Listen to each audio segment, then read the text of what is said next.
Boa tarde a todos, espero que todos vocês estejam bem. Você que visitou o nosso canal, seja bem-vindo. Se você chegou a esse vídeo, sou muito grato, né? Obrigado pelo seu engajamento, porque quando você assiste, quando você nos acompanha aqui no canal YouTube, você dá sua força, sua garra para a propagação, divulgação do Evangelho através do YouTube. Então, fique à vontade aí para comentar, né? Para dizer de onde você assiste, essa coisa ali, vamos interagindo. E para maior interação, nós temos um grupo no WhatsApp, o grupo Reconexões. E se você quiser, eu vou botar aí o número, né? 932 98 11 55. É só me dar um sinal e eu lhe adiciono no nosso grupo. Nos nossos vídeos anteriores temos mostrado que, principalmente há um vídeo específico onde nós meditamos sobre Hebreus 1, verso 1, que diz que de várias maneiras, de várias formas, Deus falou conosco através dos pais e profetas, mas hoje nos fala por meio de Cristo.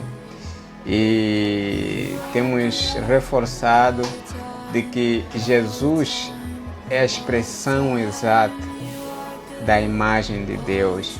Se eu quiser saber quem é Deus, quem é nossa sede, eu devo olhar para Jesus. É claro que seria impossível nós sabermos o tudo sobre Deus, mas o necessário sobre Deus nós encontramos em Jesus, porque Deus é muito mais daquilo que a gente pode pensar, estudar. E os seus caminhos são muito mais altos que os nossos.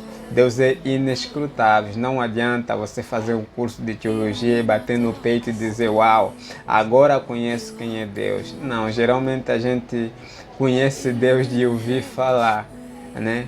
Mas você consegue notar a mão de Deus na sua vida, você consegue notar os sinais de Deus, as transformações de Deus na sua vida. Jó dizia: antes eu te conhecia só de ouvir falar, mas hoje os meus olhos podem te ver. Os meus olhos podem te ver, hoje eu posso te ver, né? Claro que não está se referindo necessariamente de ver Deus fisicamente, porque ninguém pode ver Deus assim fisicamente. Mas há quem ora: Deus, eu quero te ver. E quando ele diz quero te ver, eu quero te ver fisicamente, né? Deus é espírito.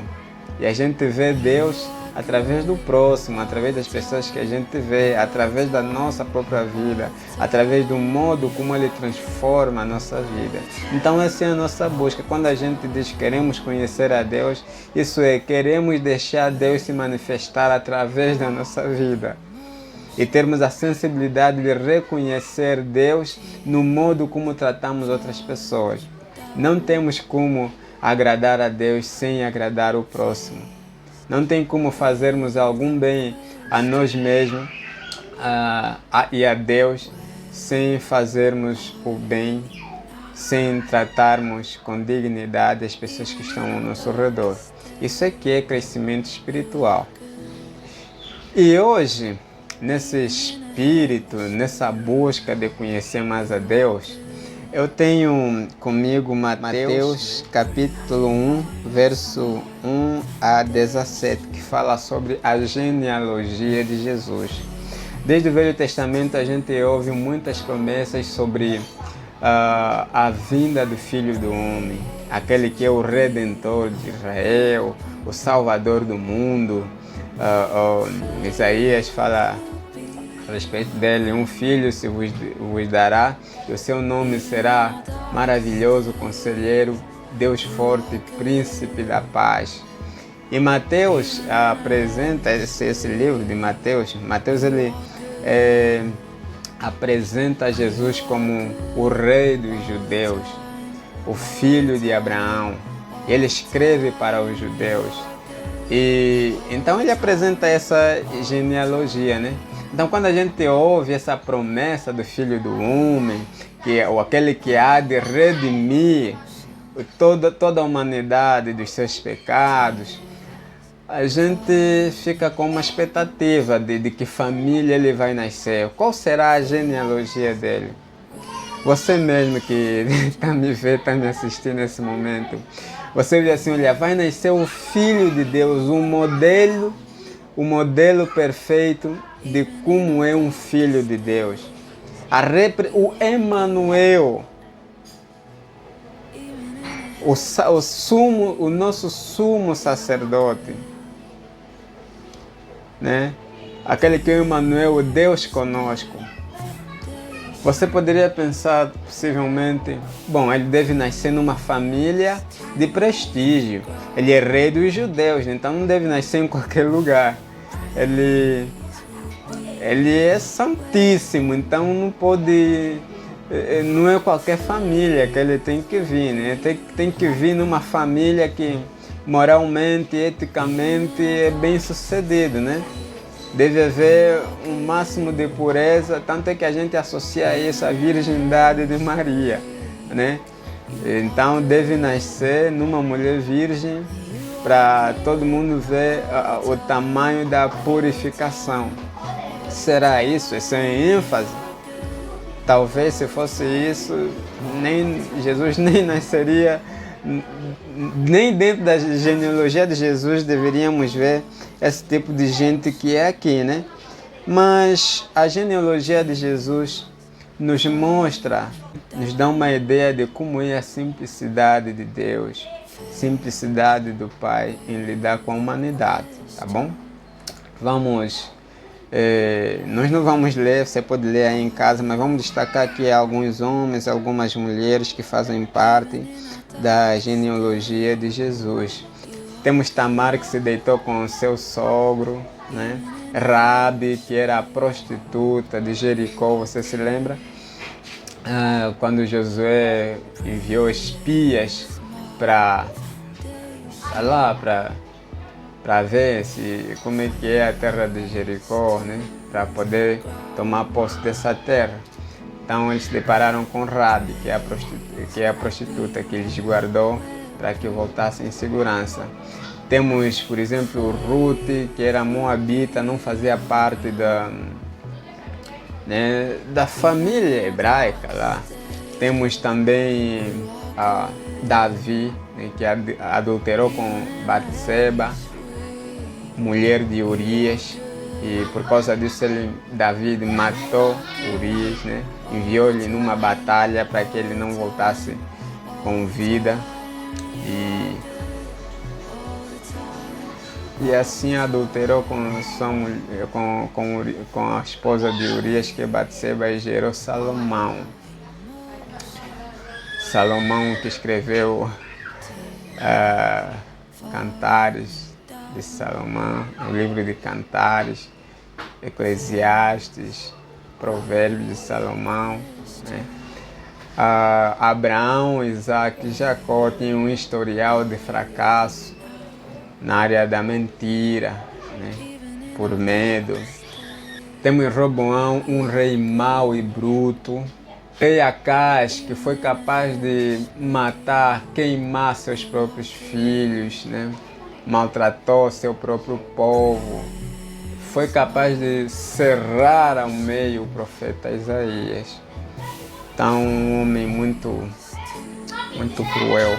Temos Manassés, um homem muito cruel também, mãos manchadas de sangue. Temos Salomão com muitas mulheres, muitas concubinas, e que mais tarde se tornou um idólatra. Roboão também seguiu a mesma onda, né? Muita idolatria, enfim, Manassés, feiticeiro, muita coisa. Se você estudar sobre esses homens que eu acabei de citar, você vai ver muita coisa feia diante desses homens e mulheres que fazem parte da genealogia de Jesus. Você se pergunta, por que um homem assim? Por que o Filho de Deus, o nosso sumo sacerdote, a representação, o nosso modelo de santificação, veio numa genealogia assim. Geralmente temos ainda essa mentalidade, né?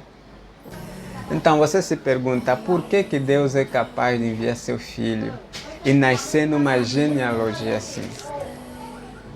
Você leu, né? O Filho do Homem veio para as ovelhas perdidas de Israel. E que o Filho do Homem não veio para condenar, mas para salvar, né? E você lê Salmo número 1, que diz assim: bem-aventurado o varão que não anda segundo o conselho dos ímpios, nem se detém na roda dos escarnecedores.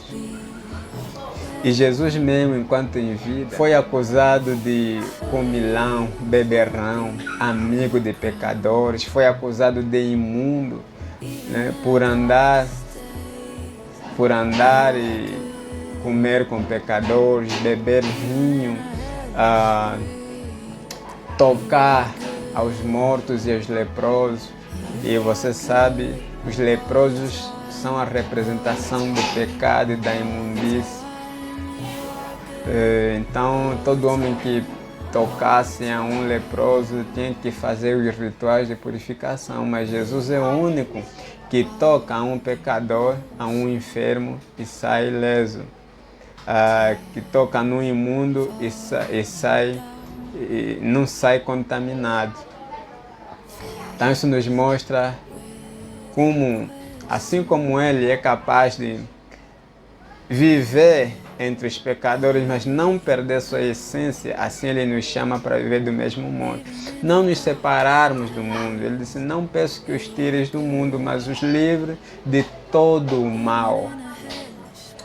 Por isso nos chama: vinde a mim todos vós que estáis cansados e oprimidos, e eu vos aliviarei. E nos faz pescadores de homens. Ele diz: vós sois o sal da terra e luz do mundo. Não pelo que vocês têm, não porque vocês são santos suficientes, não porque vocês têm o máximo de pureza espiritual, não, mas porque a minha luz vai brilhar em vocês. Vocês verão o que é ser filho de Deus. Vocês aprenderão de mim, verão que o meu jugo é suave, o meu fardo é leve. A minha forma de interpretar a lei não é conforme os gurus da religião mostram ser. Venha a mim com um coração sincero, puro, e esse é o apelo que eu faço a você também. Vem conosco, né? Não é por causa do seu pecado, não é por causa do tamanho das suas falhas que você vai se fechar para com Deus, tá bom?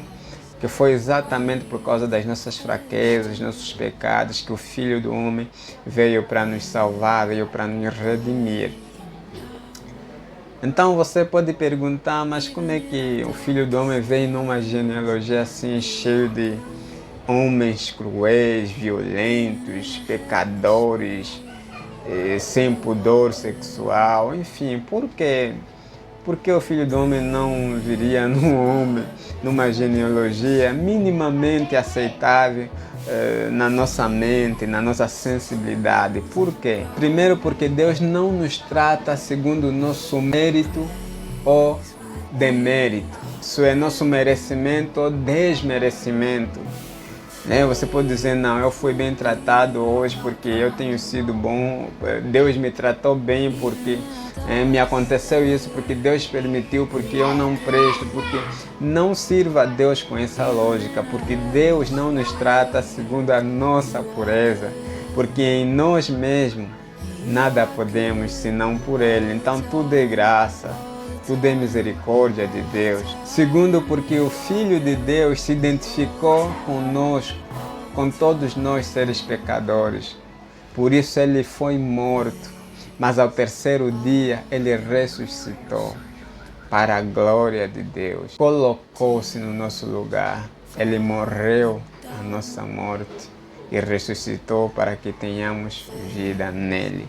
O terceiro ponto que eu quero enfatizar aqui, através da genealogia de Jesus, você vê que na história da humanidade, tendemos sempre a abandoná-lo, né? Tendemos sempre a nos afastar dele através de nossos pecados. Você vê aqui que não é Deus, e nós já falamos numa das mensagens anteriores, é só você ver na nossa playlist e voltar. Não é Deus que nos abandona quando nós pecamos.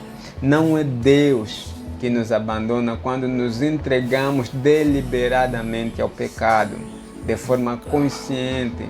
Mas somos nós mesmos quem passamos a olhar mal a Deus, porque caímos em pecado e projetamos nossa culpa para Deus. Achamos que Deus é culpado.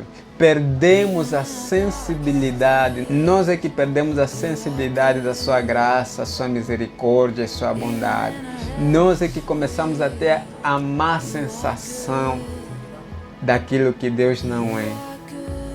Nós é que começamos a pensar mal daquilo que Deus não é. Lembra do filho pródigo? Ele saiu de casa, gastou todos os seus bens, pecou contra Deus, contra o seu próprio pai. E no momento em que ele decide voltar, ele disse assim, olha, eu vou para a casa do meu pai, eu vou me humilhar, eu vou pedir perdão, de fato estou mesmo arrependido. Ainda que ele não me receber como filho, pelo menos vai me receber como seu trabalhador. Bom, se você fazer um exame na sua vida, que tipo de relação você tem com Deus? Não é de patrão para trabalhador? Será que é de pai para filho? De filho para pai? Não é uma relação de trabalhador para patrão? Então o filho pródigo pecou e começou a olhar para o pai, aquele como mal. Ele é que pecou, mas começa a projetar sua maldade ao seu pai. Não, é pai, eu pequei mesmo, mas então talvez ele não vai me receber. Então começamos a criar nossos próprios pensamentos, mas Deus é o que é. O nosso pecado é que faz com que nós tenhamos uma má imagem daquilo, de quem realmente é Deus. E tem pessoas que olham para mim e dizem assim, você do jeito que fala de Deus, você conduz muita gente à libertinagem, porque as pessoas não podem ter essa mentalidade de que Deus é tão bom, porque senão vão cair no pecado, vão viver uma vida deliberada. Eu digo não, pelo contrário, Jesus disse, conhecereis a verdade e a verdade vos libertará. E é essa graça, é esse amor que nos transforma de dentro para fora. E sendo assim, de forma consciencializada na graça e no amor de Deus, não precisaremos de não seremos como cavalo que precisam de cabrechos para andar no caminho de Deus em que devemos andar. Não precisamos de controles da religião, nem da nossa liderança. Por quê? Porque servimos a Deus com consciência. Você entende? Quarto ponto. Não importa o tamanho do seu pecado, não importa o tamanho do meu pecado, não importa o quanto eu tenho pecado nessa vida. Não importa mesmo, porque o seu amor e a sua graça em perdoar é maior que o nosso pecar. Talvez você é uma daquelas pessoas que diz, bom, Deus não foi com minha cara, Deus, eu não consigo mudar, talvez o Espírito Santo olhou para mim, e os irmãos toda hora assim, a me olhar mal. Enfim, eu acho que Deus não foi com minha cara, não tenho dom de ser de igreja, não tenho dom de ser de Deus. Embora ser da igreja, pertencer a alguma igreja nem sempre signifique pertencer a Deus, né? Você pode pertencer a Deus sem denominação nenhuma. Mas é sempre bom termos o privilégio, é sempre bom termos o privilégio de viver a fé em comunidade, compartilharmos da palavra de Deus, nos consolarmos uns aos outros, nos darmos força, né? Então, isso é muito, mas muito importante para nos reenviarmos para a vida e aprendermos a viver Deus no todo da vida. Então é isso aí, meu irmão. Então não importa quantas fraquezas você já passou,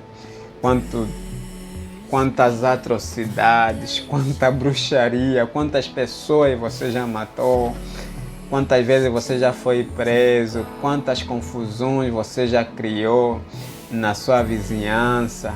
Não importa, porque Deus não é como nós. Deus não é como nós, Deus não pensa como nós.